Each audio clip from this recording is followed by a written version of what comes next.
आजचा जो आपला मननाचा विषय आहे तो आहे प्रभू आम्हामध्ये, लॉर्ड इन आवर मिस्ट. आणि असं जर आपण पाहिलं, प्रभू मध्ये हा जो शब्द आहे किंवा वाक्यांश आहे तो बायबलमध्ये 7 वेळेस आलेला आहे.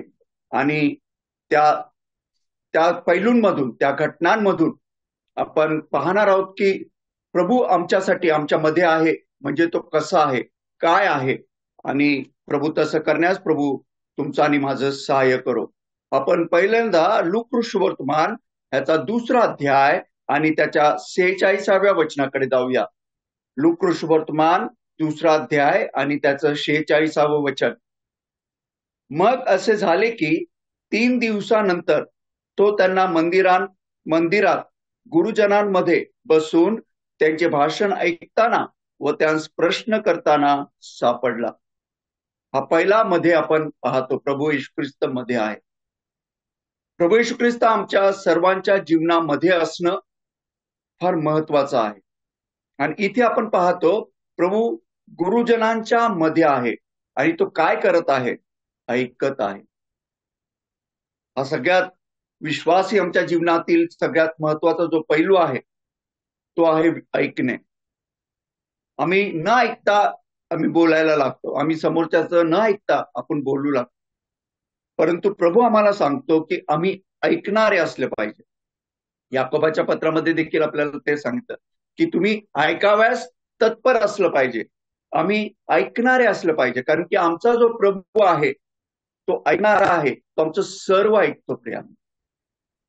आणि तो केवळ ऐकतच नाही, तर आमच्या प्रार्थनेचे ज्यावेळेस आम्ही त्याला मागतो त्यावेळेस तो सुंदररित्या त्याचा उत्तर देखील तुम्हाला आणि मला देतो. म्हणजे आमचा जो प्रभू आहे तो ऐकणारा प्रभू आहे.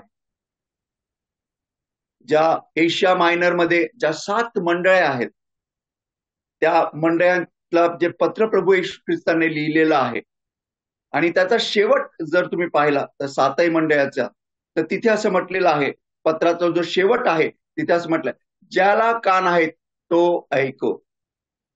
म्हणजे किती महत्व प्रभू ह्या ऐकण्याला देतो. आणि आम्ही नेहमी ऐकणारे असलं पाहिजे, कारण की आमचा प्रभू जो आहे तो ऐकणारा आहे. मला शमूएलाची आठवण होते.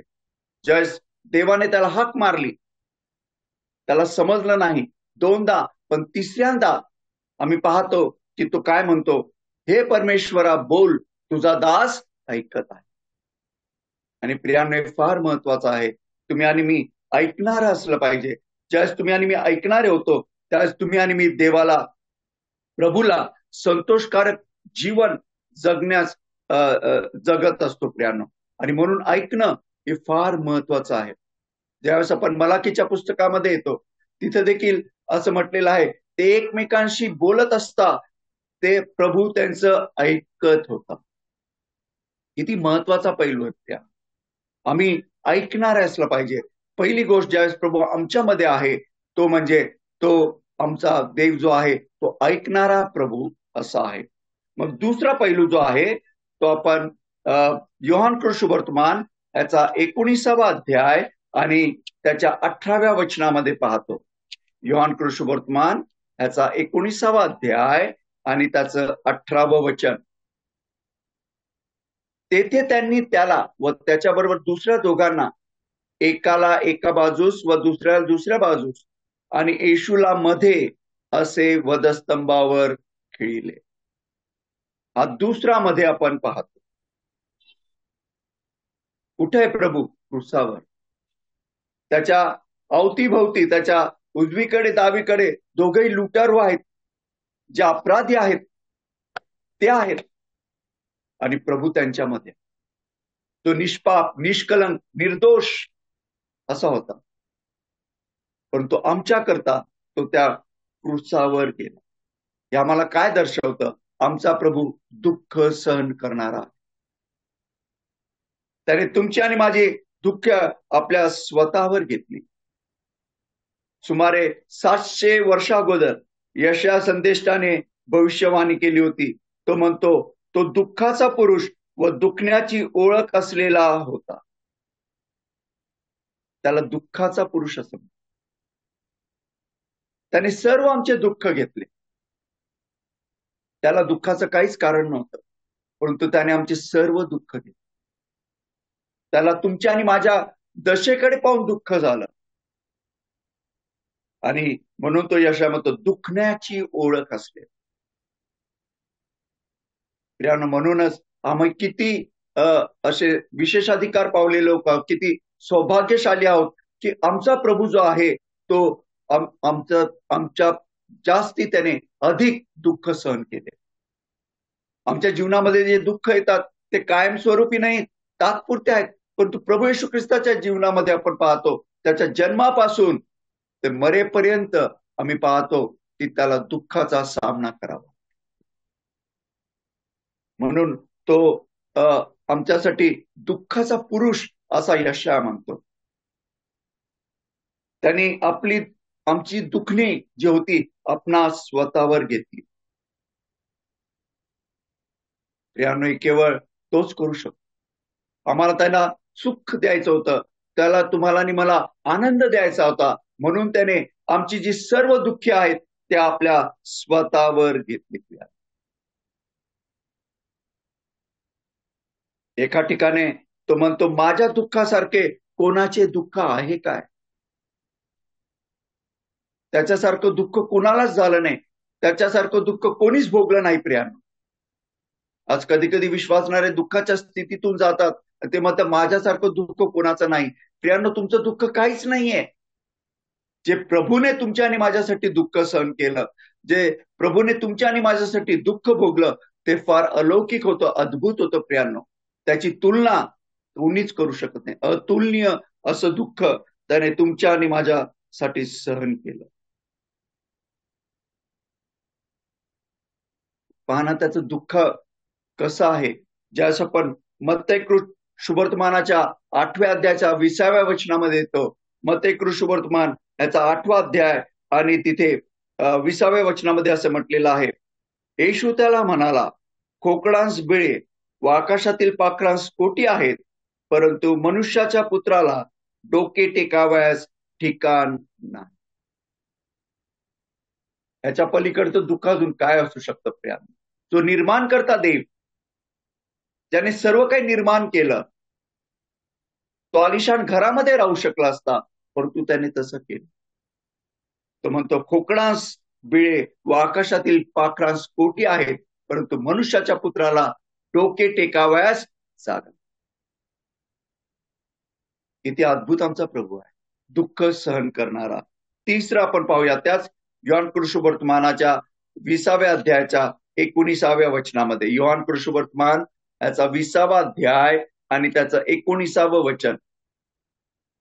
त्याच दिवशी म्हणजे आठवड्याच्या पहिल्या दिवशी संध्याकाळी जेथे शिष्य होते तेथील दारे यहुद्यांच्या भीतीमुळे बंद असता येशू आला व मध्ये उभा राहून म्हणाला, तुम्हास शांती असो.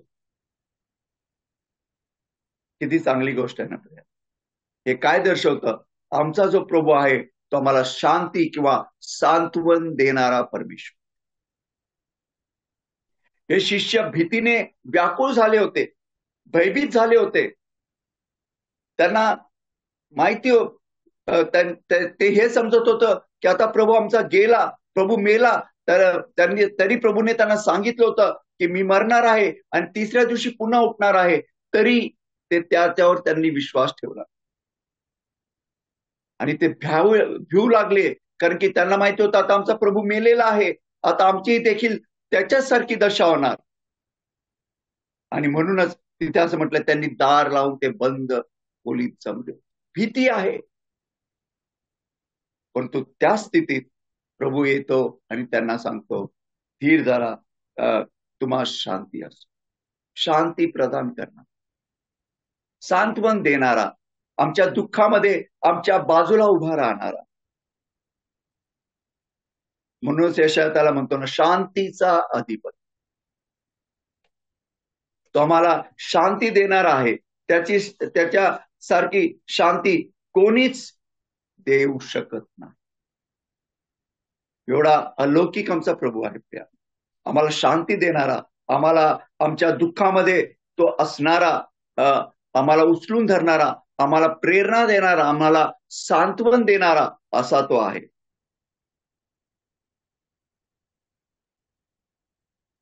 ह्याच 20व्या अध्यायामध्ये योहानाच्या 3 वेळेस तो म्हणतो तुम्हाला शांती असतो. पहिलं आपण वाचलं 19व्या वचनामध्ये, दुसरं 21व्या वचनामध्ये आणि तिसरं 26व्या वचनामध्ये.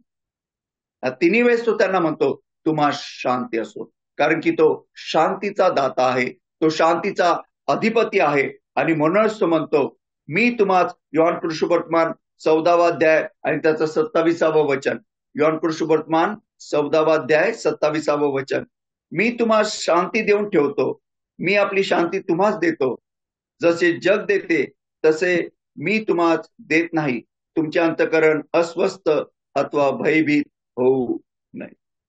किती सुंदर आहे ना. आमचा प्रभू आमच्यामध्ये असणार, आम्हाला शांती किंवा सांत्वन देणारा असा आमचा प्रभू आहे.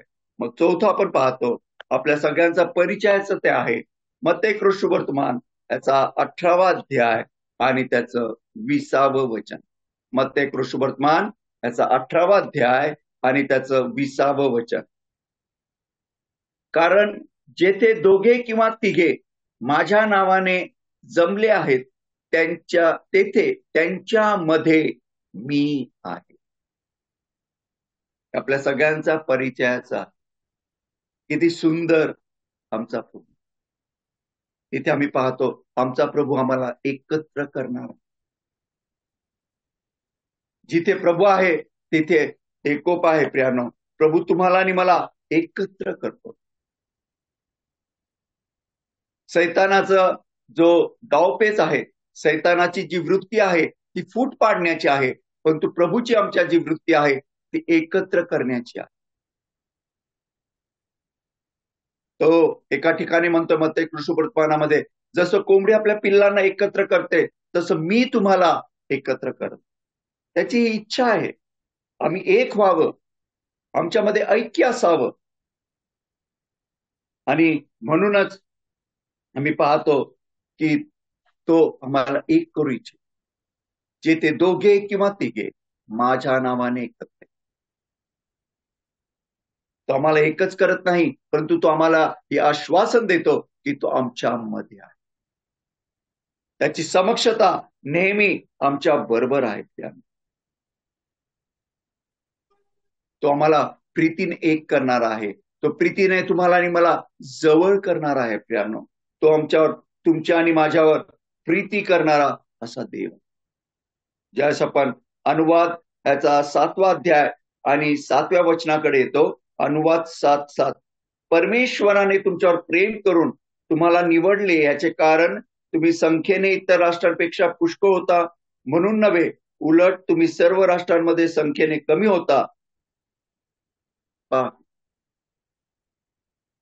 प्रभूला संख्येमध्ये रस नाही, प्रभूला गुणवत्तेमध्ये रस. म्हणून तो म्हणतो दोघे किंवा तीन. तो असा नाही म्हटला 100 किंवा 200 मध्ये मी आहे, नाही, 2 किंवा 3. प्रभूला संख्या नको, प्रभूला गुणवत्ता हवी आहे. आम्ही कशा रीतीने प्रभूच्या समोर येतो, शुद्ध अंतकरणाने, समर्पित अंतकरणाने आम्ही प्रभूजवळ येणं अत्यंत गरजेचं. आमचा जो प्रभू आहे तो आम्हाला एकत्र करणारा आहे. मग 5वी गोष्ट आपण पाहतो, प्रगटीकरण याचा 1ला अध्याय आणि त्याचं 13वं वचन.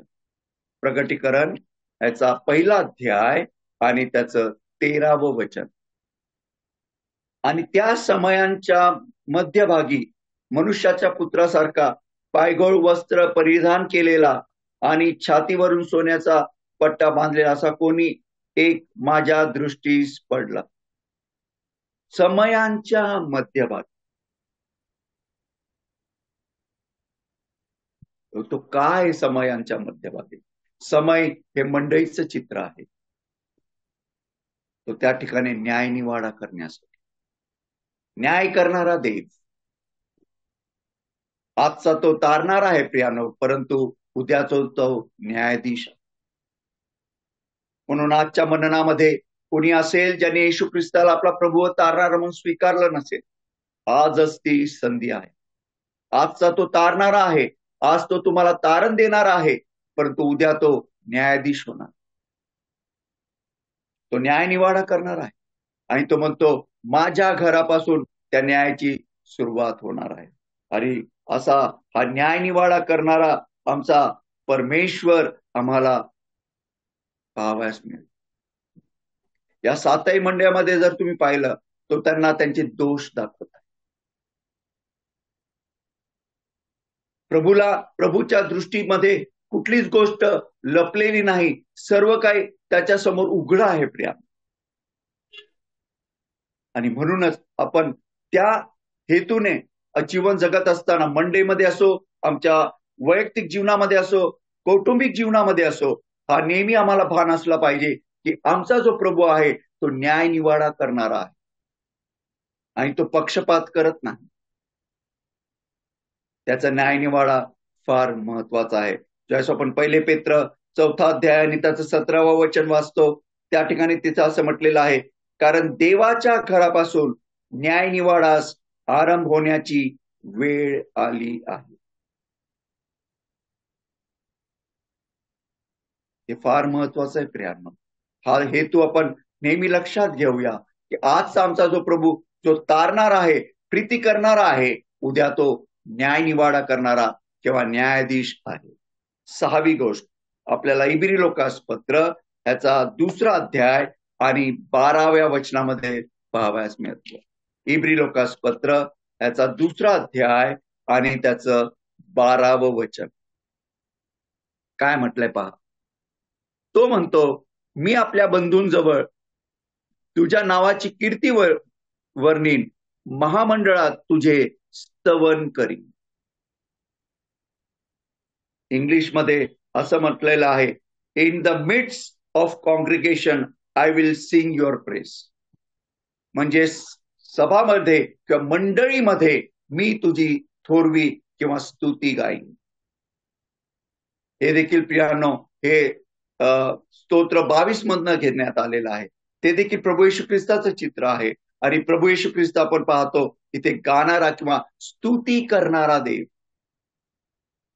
आमचा जो प्रभू आहे तो स्तुती करणारा आहे, तो स्तुती करणारा आहे. आणि म्हणून त्याची जी इच्छा आहे, तुम्ही आणि मी काय करावं, नेहमी स्तुती करा, नेहमी धन्यवाद द्यावा. म्हणून इब्री लोकास पत्राच्या 13व्या अध्यायाच्या 15व्या वचनामध्ये आपण वाचतं, नित्य तुम्ही स्तुतीचा यज्ञ अर्पण करा. कारण की आमचा जो प्रभू आहे तो गीत गाणारा किंवा स्तुती करणारा. तो जरी आपण पाहिलं की दुःखाचा पुरुष होता, परंतु त्याच्या जीवनामध्ये स्तुती होती. आणि म्हणूनच मग ते कृष्ण वर्तमान आपण असं वाचतो, तो त्याच्या शिष्यांसमोर गीत गाऊन निघून गेला. गीत गाणारा, स्तुती करणारा. किती चांगला प्रभू तुम्हाला आणि मला मिळाला. जरी त्याला दुःख होतं, कष्ट होते, तरी आम्ही पाहतो की तो स्तुती करणारा देव आहे. आणि म्हणूनच ज्यावेळेस आम्ही स्तुती करतो, आम्ही नेहमी आनंदी असलं पाहिजे, प्रभूची नेहमी स्तुती केली पाहिजे. आणि म्हणूनच 2 कोरिन्थीकरास पत्राच्या 2ऱ्या अध्यायाच्या 14व्या वचनामध्ये पौल म्हणतो, जो देव आम्हा सर्वदा ख्रिस्ताच्या ठायी जयोत्सवाने नेत, आम्हाला जय देणारा, आम्हाला आमच्या मुखामध्ये स्तुतीचे गीत देणारा असा हा आमचा प्रभू आहे. आणि 7वी गोष्ट त्याच प्रकटीकरण याचा 5वा अध्याय आणि 6व्या वचनामध्ये आपण पाहतो. प्रकटीकरण याचा 5वा अध्याय आणि त्याचं 6वं वचन. तिथे असं म्हटलेलं आहे, जेव्हा राजासन व 4 प्राणी यांच्यामध्ये आणि वडील मंडळ यांच्यामध्ये त्याचा जणू काय वध करण्यात आला होता, असा कोकरा उभा राहिलेला मी पाहिला. त्याला 7 शिंगे व 7 डोळे होते. वडील मंडळ आणि 4 प्राण्यांच्या मध्ये इथे देखील आम्ही या प्रभूला पाहतो. इथे आम्ही त्याला राज्य करणारा प्रभू असं, तो निरंतरचा त्याचं राज्य असणार आहे. प्रिया, आमचं राज्य प्रभूचं राज्य सार्वकालिक आहे, कारण की तो राजांचा राजा आणि प्रभूंचा प्रभू आहे. आणि तो नेहमी राज्य करणारा आहे. राज्य करणारा, तुमच्या आणि माझ्या हृदयांमध्ये राज्य करणारा, तुमच्या आणि माझ्या जीवनामध्ये राज्य करणारा असा आमचा प्रभू तुम्हाला आणि मला लाभलेला आहे. त्याबद्दल आपण त्याची मनापासून त्याला धन्यवाद देऊया. कारण की तो आमच्यासाठी, आपण पाहिलं 7 गोष्टी प्रभू ज्यावेळेस आमच्यामध्ये आहे. पहिला मी पाहिलं तो ऐकणारा आहे. दुसरा मी पाहिलं की तो दुःख सहन करणारा आहे. तिसरा आपण पाहिलं तो सांत्वन करणारा आहे. चौथा पण पाहिला तो आमच्या संगती असणारा किंवा आमच्यामध्ये ऐक्य राखणारा असा परमेश्वर आहे. 5वी गोष्ट पण पाहिली, पण तो न्याय निवाडा करणारा देव आहे. 6वी गोष्ट पण पाहिली, तो स्तुती करणारा देव आहे. आणि 7वी गोष्ट आपण पाहिलं, तो सदोदित राज्य करणारा प्रभू आहे. अशा प्रभूला आपण धन्यवाद देऊया, त्याची स्तुती आणि आराधना करूया आणि त्याला उंचावूया.